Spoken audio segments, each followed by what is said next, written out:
Hello my dear students, स्वागत है तमारू सरस्वती गणित मथक पर। આપણે જોઈ રહ્યા છે ચેપ્ટર 1 વાસ્તવિક સંખ્યાઓ। તેમાં આજે આપણે જોવાના છે પ્રમેય 1.3 સાબિત કરો કે વર્ગમૂળ 2 એ અસમય છે। પ્રમેય 1.3 એ ટેક્સ્ટ બુકમાં 6 નંબર 6 પર આપેલું છે। હવે આવો જ બીજો પ્રશ્ન છે ઉદાહરણ 5 કે સાબિત કરો કે વર્ગમૂળ 3 એ અસમય છે। અને આપણું સ્વાધ્યાય 1.2 નો પહેલો પ્રશ્ન છે સાબિત કરો કે વર્ગમૂળ 5 એ અસમય છે। એટલે કે કોઈ પણ અવિભાજ્ય સંખ્યાનું વર્ગમૂળ એ અસમય હોય છે એ આપણે સાબિત કરવું છે। તો એના માટે અને અસમય જ હોય છે અને એ સાબિત કરવા માટે આપણને પ્રમેય 1.2ની સમજણ હોવી ખૂબ જરૂરી છે। અને એટલા માટે આપણે 1.2 પ્રમેય જોઈ લઈએ। એની સાબિતી કોઈ જરૂરી નથી, માત્ર એની સમજણ મેળવી લઈએ। તો ધારો કે P એક અવિભાજ્ય સંખ્યા છે। આપણે અવિભાજ્ય સંખ્યાનું વર્ગમૂળ અસમય સાબિત કરવાનું છે, એટલે P અવિભાજ્ય સંખ્યા આપણે ધારવાની છે। ધન પૂર્ણાંક એ માટે કોઈ પણ પૂર્ણાંક હોય, ધન પૂર્ણાંક એ માટે a સ્ક્વેર એ P વડે વિભાજ્ય હોય તો એ પણ P વડે વિભાજ્ય હોય। જો દાખલા તરીકે a બરાબર 6 છે, કોઈક ધન પૂર્ણાંક એ છે, એ 6 છે, તો a સ્ક્વેર એટલે કે 6 સ્ક્વેર એટલે કે 36। હવે એ સ્ક્વેર પી વડે વિભાજ્ય હોય એટલે કે 36 જો પી આપણે પી બરાબર 3 લઈ લઈએ। અવિભાજ્ય સંખ્યા લેવાની છે, કોઈ પણ 2 કે 3 5 તમે લઈ શકો। અહીં આપણે 36 પી બરાબર 3 લઈએ તો આ 36 જો એટલે કે એ સ્ક્વેર જો પી વડે એટલે કે 3 વડે વિભાજ્ય હોય તો એ પણ એટલે કે 6 પણ 3 વડે વિભાજ્ય હોય, એટલે કે એ સ્ક્વેર 3 વડે એ સ્ક્વેર પી વડે વિભાજ્ય હોય તો એ પણ વિભાજ્ય હોય, એટલે કે 36 3 વડે વિભાજ્ય હોય તો 6 પણ 3 વડે વિભાજ્ય હોય। કેમ કે એ 6 છે, આપણો એ બરાબર 6 છે અને એ સ્ક્વેર 36 છે, એટલા માટે એ 36 એ 3 વડે વિભાજ્ય તો સોરી એ સ્ક્વેર 3 વડે વિભાજ્ય એટલે કે 36 3 વડે વિભાજ્ય તો 6 પણ એટલે કે એ પણ 3 વડે વિભાજ્ય હોય। અને દરેક પ્રશ્નમાં આપણે આનો ઉલ્લેખ 2 વાર બતાવવાનો આવે છે, એટલા માટે પ્રમેય 1.2 મુજબ આટલું જ આપણે લખવાનું આવે છે, પણ એના માટે એની સમજણ હોવી જરૂરી છે।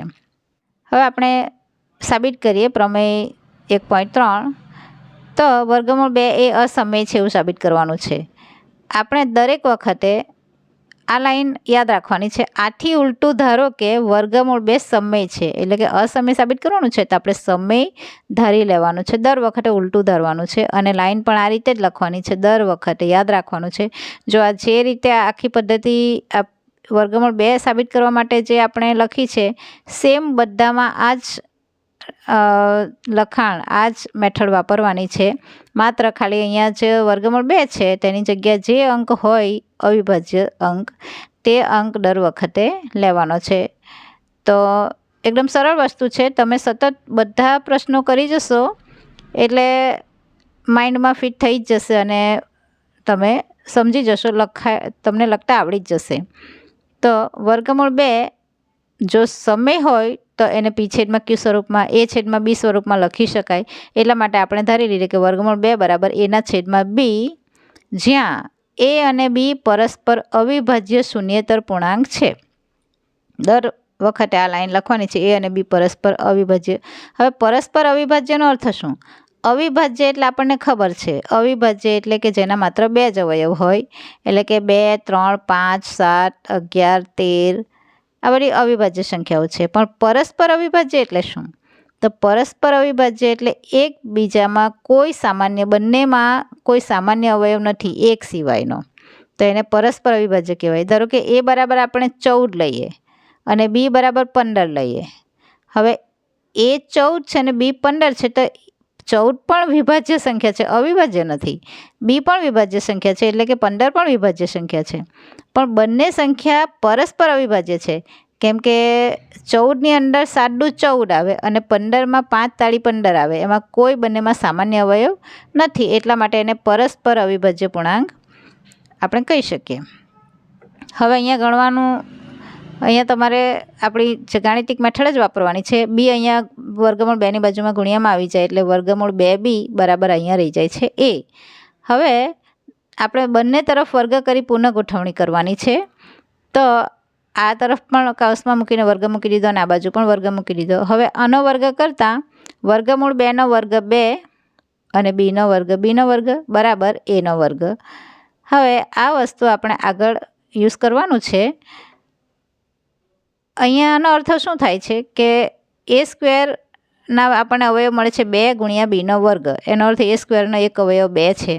એટલે આપણે લખીએ આમ એ સ્ક્વેર એ 2 વડે વિભાજ્ય છે. માટે એ પણ 2 વડે વિભાજ્ય છે. એ છે આપણું પ્રમેય 1.2 મુજબ આપણે જોઈ ગયા કે જો એ સ્ક્વેર એ પી વડે વિભાજ્ય હોય તો એ પણ પી વડે વિભાજ્ય હોય. એટલે કે કોઈ પી અવિભાજ્ય સંખ્યા છે તો અહીંયા આપણા 2 અવિભાજ્ય સંખ્યા છે એટલે એ સ્ક્વેર 2 વડે તો એ પણ 2 વડે વિભાજ્ય. દર વખતે આ રીતે કાઉન્સમાં આપણે પ્રમેય 1.2 મુજબ આ રીતે લખવાનું. હવે એ 2 વડે વિભાજ્ય હોય તો એ બરાબર 2c હોય. એટલે કે કોઈ 2નો ગુણક હોય. સી કોઈ પણ પૂર્ણાંક છે. ધારો કે સીની જગ્યાએ 4 હોઈ શકે, 5 હોઈ શકે, 6, 7, 8 કંઈ પણ હોઈ શકે, પણ એ 2નો ગુણક છે એટલા માટે એ બરાબર 2c લખી દીધું. હવે આપણે અહીંયા ફરી પાછા બંને બાજુ વર્ગ કરીએ તો એ સ્ક્વેર બરાબર 2c હોલ સ્ક્વેર બંને તરફ વર્ગ કરતા આ રીતે લખવાનું. હવે એનો વર્ગ બરાબર 2નો વર્ગ 4 એટલે 4cનો વર્ગ કાઉન્સ છો. હવે એ સ્ક્વેરની કિંમત આપણે બોક્સમાં એટલા માટે જ કરેલું છે કે એ સ્ક્વેર બરાબર 2b સ્ક્વેર. તો અહીંયા એ સ્ક્વેરની જગ્યાએ 2b સ્ક્વેર આપણે લખવાનો છે અને 4c સ્ક્વેર તો આપણે બેઠો જ ઉતારવાનો છે. એટલે આપણને મળે છે 2b square is equal 4c square. અહીંયા કારણ લખવાનું આ રીતે કારણનું ચિહ્ન કરવાનું કારણ કે એ સ્ક્વેર બરાબર 2b સ્ક્વેર મૂકતા તો બી સ્ક્વેર અહીંયા રહી જાય અને આ 2 ભાગ્યામાં જાય 4c સ્ક્વેરના છેદમાં. એટલા માટે બી સ્ક્વેર બરાબર 4c સ્ક્વેર છેદમાં 2. હવે અહીંયા 2 દૂ 4 એટલે બી સ્ક્વેર બરાબર કેટલા રહે 2c વર્ગ. તો b square is equal 2c square. આપણને એક બીજું પરિણામ મળે છે.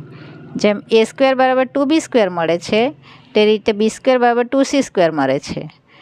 હવે બી સ્ક્વેર એ 2 વડે વિભાજ્ય છે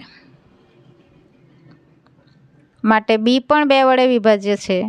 પ્રમેય 1.2 અનુસાર જે આપણે આગળ જોઈ ગયા કે એ સ્ક્વેર પી વડે વિભાજ્ય તો એ પણ પી વડે વિભાજ્ય. તેમ બી સ્ક્વેર 2 વડે વિભાજ્ય તો બી પણ 2 વડે વિભાજ્ય. માટે એ તથા બીને ઓછામાં ઓછો એક સામાન્ય અવયવ 2 છે.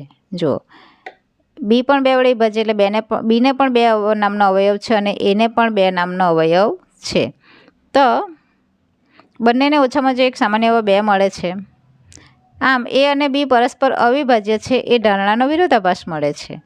જો એ અને બી પરસ્પર અવિભાજ્ય હોય તો બંનેનો સામાન્ય અવયવ એક સિવાય બીજો કોઈ ન હોય. પણ અહીંયા આપણને 2 નામનો એક અવયવ મળે છે. 2 એ બંનેનો અવયવ છે સામાન્ય જે એ અને બી બંનેનો વડે વિભાજ્ય છે. એટલા માટે આપણી જે ધારણા છે કે એ અને બી પરસ્પર અવિભાજ્ય આપણે જે સ્ટાર્ટિંગમાં લીધા છે એ ધારણાનો આપણને વિરોધાભાસ મળે છે. અને આ વિરોધાભાસ ઉદ્ભવ્યો કારણ કે વર્ગમૂળ 2 સમય છે આ આપણી ધારણા ખોટી છે.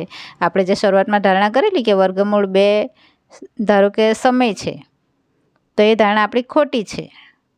એટલા માટે આપણને આ વિરોધાભાસ મળે છે કે આપણે ધારેલું એ અને બી પરસ્પર અવિભાજ્ય છે અને આપણને મળ્યું છે એ અને બી પરસ્પર વિભાજ્ય 2 વડે. એટલે આપણી ધારણા ખોટી છે. આથી કહી શકાય કે વર્ગમૂળ 2 અસમય છે. દર વખતે દરેક પ્રશ્નમાં આ રીતે જ કરવાનું છે. અને પછી ઓછામાં ઓછો એક સામાન્ય અવયવ જો આપણે વર્ગમૂળ 2 અસમય સાબિત કરવાનું હોય તો આપણને સામાન્ય અવયવ 2 મળે. જો 3 સાબિત કરવાનું હોય તો 3 મળે. જો વર્ગમૂળ 5 સાબિત કરવાનું હોય તો 5 મળે. આ રીતે સેમ ટુ સેમ લખવાનું આ રીતે જ છે. વાક્ય રચના આવી છે. માત્ર જે સંખ્યાને અસમય સાબિત કરવાની હોય 2ની જગ્યાએ તે સંખ્યા આવે. અને અહીંયા 4c સ્ક્વેર છે એની જગ્યાએ આવે આપણને મળે જે સંખ્યા હોય તેનો સ્ક્વેર મળે. 3 સાબિત કરવાનો હોય તો 9 મળે.